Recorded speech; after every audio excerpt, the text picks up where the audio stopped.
আজকে করছি আমি গোবিন্দভোগ আলু পটলের তরকারি।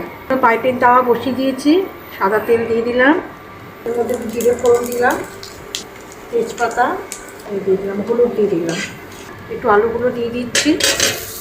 যাই হোক, আলুগুলো একটু ভাজা ভাজা হয়ে গেছে, একটু আলুর পর নুন দিলাম। নুনটা এখানে আদা বাটা, জিরে বাটা আর টমেটো বাটা আছে, আর কাঁচা লঙ্কা।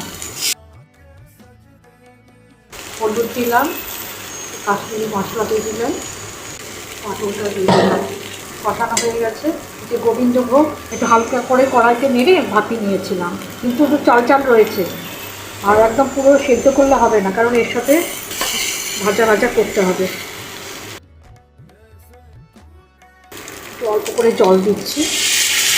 আমার অলরেডি চালটা সেদ্ধও হয়ে গেছে আর ভাজা ভাজা হয়ে গেছে। আমি নুনটা অল্প দিয়েছিলাম, তখন নুনটা দিয়ে দিলাম। একটু মিষ্টি দিতে হবে।